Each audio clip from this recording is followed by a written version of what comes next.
Hello there. Today I want to introduce you to Marvel Champions, designed by Michael Boggs, Nate French, Caleb Grace, and published by Fantasy Flight Games. In Marvel Champions, you and your superhero teammates work together to stop the supervillain from accomplishing their evil scheme.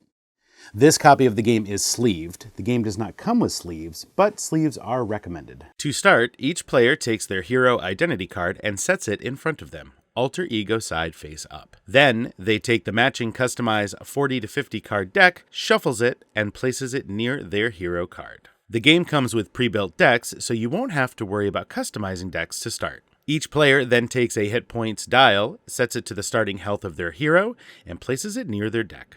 Each hero also has a matching obligation card and nemesis set. The obligation card we will need now, but the nemesis cards can be set aside until they are needed during the game. Now, take the chosen villain cards. The game suggests starting with the Rhino levels 1 and 2. Assemble the encounter deck by reading side 1A of the villain scheme card. Rhino's scheme says to use his encounter set and the bomb scare encounter module. In future games, you can customize the encounter deck with a variety of modules. However, Rhino's encounter deck is already pre-built and ready to play out of the box. Place the villain stack in the center of the table, then shuffle each player's obligation card into the encounter deck and place it next to the villain stack. Each villain will have a scheme or schemes that they are trying to accomplish. Place the scheme stack next to the villain. Once the scheme setup is complete, it says to advance to the next side. Finally, set the villain hit points dial to the amount indicated here on the villain card. Now, each player draws a starting hand equal to the hand size on their alter ego side of their identity card.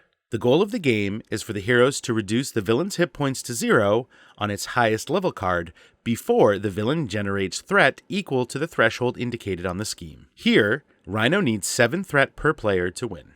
The game is played over a series of rounds, each round consisting of a player phase and then a villain phase. During the player phase, each player takes a turn playing and activating cards. To play a card, start by placing it into play. If it is an upgrade card, it plays below the character being upgraded. Support cards are played below a player's upgrades. Ally cards are placed to the right of a player's hero card, and event cards are played on the table and discarded after they are resolved. Each card has an associated cost here in the upper left corner. To pay for cards, a player will need to generate resources by discarding cards from their hand. Each card discarded will generate the resources listed in the bottom left corner of the card. During a player's turn, they may also activate card abilities. Usually, when activating an ability, the card will need to be exhausted by turning it sideways. Players may also flip their superhero identity card to its other form once per round during their turn. In alter ego form, the identity card may also be exhausted to recover hit points. The amount is indicated here on the card. In hero form, the card may be exhausted to either make a basic attack against an enemy or thwart a scheme. When attacking, deal damage to the villain equal to the hero's attack value, and when thwarting, remove threat from a scheme equal to the hero's thwart value. Once a player is finished with their turn, the next player takes their turn. Once all players have finished,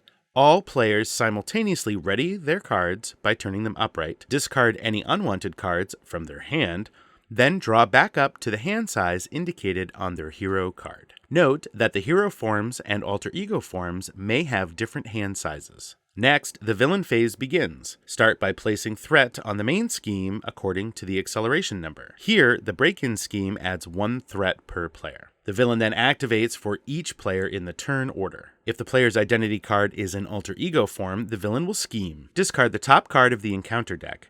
Ignore any text on the card, and count the number of boost icons. Add those to the villain's scheme value, and place the amount of threat on the main scheme. If the player's identity card is in hero form, the villain will attack them. The player has the option of defending against the attack.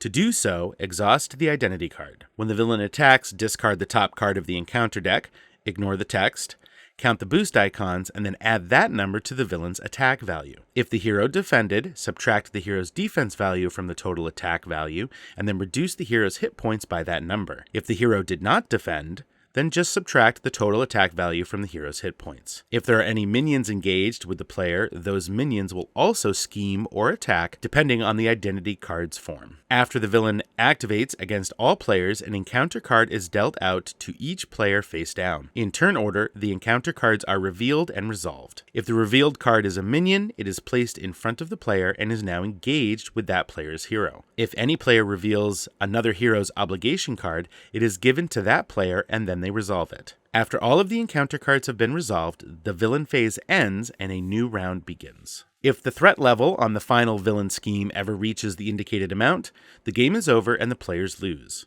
If the villain's hit points are reduced to 0 on its highest level card, then the players win. Marvel Champions is a living card game with monthly releases of superhero packs and villain scenarios.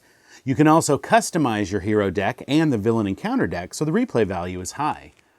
Marvel Champions is a cooperative card game for 1 to 4 players, is suggested for ages 14 and up, and plays in about 45 minutes to 90 minutes depending on the number of players.